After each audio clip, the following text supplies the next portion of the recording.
Hey guys, I'm going to tell you why or why not you need a $500 graphics card.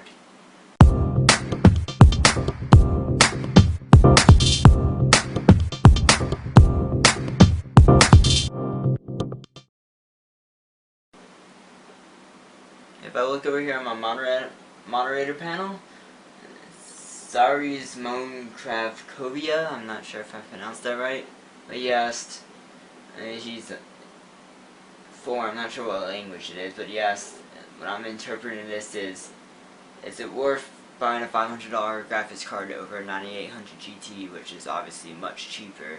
You can get those used on eBay for like $50 now, something like that. But versus a new $500 graphics card like a GTX 580. What's the difference in, like, would it help you get the 500, or would it be better just to get a 9800 GT? Well, first of all, it depends what games you're gonna play. If you want to play every game out right now, max settings, every game for a few years to come, max settings, then maybe you want that GTX 580 for $500. But you're paying the price for it. Otherwise, for me, I'm saving up. I'm going to get a GTX 560. I'm hoping this year, which is, I'm not quite sure off the top of my head, 20% slower than a GTX 580. But the GTX 560 is in the ballpark of between $200 and $240, depending on what version you get.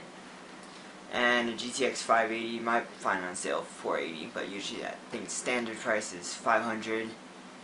But if you got two 560s and put those in SLI in your computer, if you're capable motherboard, you would have much better performance than a GTX 580. And in the event of mini games, it's only for the GTX 560. If you're playing at a resolution which is normally 24-inch resolution, 24-inch monitor of 1920 by 1200, it's a normal resolution for that size monitor. You can max every game out, except for probably Crysis, Crysis 2. You should be able to max GTA 4. Well, actually, you might be able to max Crysis and Crysis 2 if I take that back. But you have a lower frame rate, might not be acceptable for everyone. But it just your personal preference what you want. Do you think 30 FPS is playable, or 60 FPS is what you really want? But with a GTX 560 Ti, there are very few games you can't max for just $200 versus the 580. If you're getting a 580, usually you have triple monitors, you have 3D or something high-end feature like that. But if you can already afford 3 24-inch monitors or a 3D display, you probably have the money. So it doesn't really matter to you to just spin on a GTX 580, have the best performance now, and not worry about that you're paying like twice the amount of money, only getting about 20% more performance versus 200%.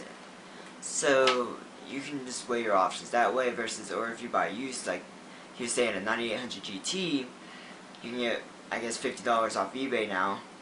That is less than half, maybe a third, maybe a little bit less than a third the performance of a GTX 560.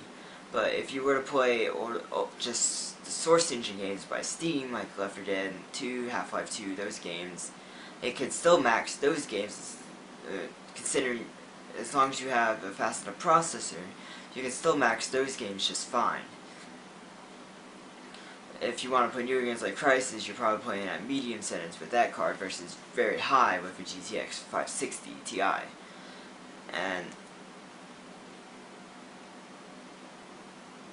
Or if you were to buy two 9800 GTs in SLI, that's probably not what you want. It's about as fast as a GTX 460, which is I think about 10%, 15% slower than a GTX 560 Ti. And you're also talking, those can cost down to, I've seen them less than $100 on good sales, usually around $120 right now, just regular. And those are actually in turn a better deal than the 560 Ti, because if you put two 460s an SLI for say combined of $240 combined for two 460s, you're talking about the performance of probably, you could say, a GTX 580 would be equivalent to two GTX 460s in SLI. Another way you can figure out what graphics card you need is to look up benchmarks for your computer. Similar specs, you gotta learn what processor you have, look up minimum requirements, recommended requirements for the games you want to play, what settings, if you don't care, and there are cards out that you just look at. If they can play the game at higher settings, obviously you should be able to play on your computer at lower settings. If you have a lower resolution screen, the easier that game's going to be able to play. For me, I have a 1600 by 1200 20-inch screen, which is, I think, about 10% faster or so than a 1920 by 1200 screen, which is a 24-inch standard. You usually sometimes get 23, 27-inch models, but you just figure out your resolution. And there are tons of sites for game benchmarks out there, and Antec is, I like that. There are tons, and Tom's Hardware has a lot of benchmarks, and I will post a couple links to some benchmarks places that you can look. They always keep up to date with the latest graphics cards as soon as they come out, and don't forget that when graphics drivers update, you also usually get a performance boost as well. So don't forget about that. It's for defining the graphics card you really want. Say need is a better answer to that. You really have to do some research on your own. I could probably tell you, if you just wanted to play Half-Life games, you had $150 you wanted to spend, buy a GTX 460. That graphics card will last you a very long time. If you were just wanting to play the source games like Left 4 Dead 2, Half-Life 2, that would max those games on any resolution, even a 30s resolution. But those monitors cost $1,500. But I'm assuming if you have $1,500 to spend on a monitor, you can buy a better graphics card, is what I'm assuming. And graphics cards, they go under Moore's Law pretty good, if not even better. That every 2 years, they double in performance. So if you want to just keep up to date with your graphics cards, what you can do is, the GTX 560 right now is about the right price point, and it gets good performance. And any above that, well, you're getting much more money for less performance. Not as much more performance. You're paying a lot more for less performance. So what you can do is you buy a 560 if that works for now, maxes all your games. And if, say, 2 years from now it doesn't, you could sell that 560. Maybe if you bought it for 240, you could probably sell it for at least 50 to 100 2 years from then. And then you can go buy another, maybe it'll be a 760 out in 2 years, and it'll be twice as fast as that 560, meaning you'll have money to put forward to a 760. And that just keep on upgrading with the mid-range cards versus super high-end. And if you bought a high-end at the very beginning, sorry about that, my memory card got full. Well, I was saying, if you buy a high-end card for 500 versus a medium card for, say, 250, then that 250 you can save for 2 years later and just buy a mid-range card and sell the other one. You're actually making still have $100. Say if you sold that old one for $100, you still have $100. But all in the end, it's up to you how much you really want to spend.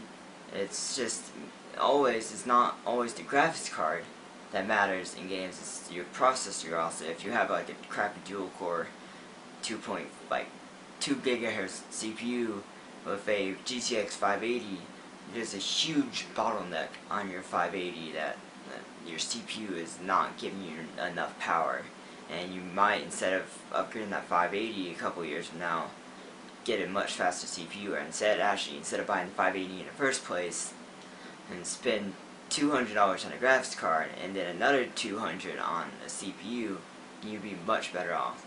But overall, I can't answer all your questions, but I hope this gives you some general sense of, like, do you need a super high-end graphics card, or do you not need a super high, and you can just buy a $100 graphics card and it will do everything you want. And as a side note, I would never buy a graphics card from a retail store if I were you. Inbox like Best Buy, Staples, any of those, because you are getting ripped off. I'm straight telling you that right there, because I've bought a 9500 GT off Newegg. Well, I didn't buy it, actually, take that back. I saw one on sale. After rebate, of course, there's like a $20 rebate. It made it $20 after that $20 rebate, so it's $40 without rebate. I go into Best Buy with my friend, like a few days later. That same exact card, it's a different version of the card, but the same exact performance 9500 GT, $110. That's not even added in tax. You don't get any rebate. So you're talking about, what, 20 versus 126 times the price. That's a huge margin. It's not always that much. It's usually always like $20 more or something in store, but then you also have to add tax. And well, unless I order things in Newegg and I don't have to pay tax here in North Carolina, but I have Tiger Direct owns like CompUSA and stuff, and their stores are in North Carolina. Unfortunately for them, I would have to pay tax. I usually don't, because of that, buy much from Tiger Direct because of the tax issue. But I have bought a few things, and Tiger Direct and Newegg are both excellent companies to buy from on the internet. Amazon as well, and all the many other companies I've bought from on the internet. But I hope that helps you in your graphics card searching, and subscribe if you find this video helpful up above. Also thumbs it up, and look forward for my next video.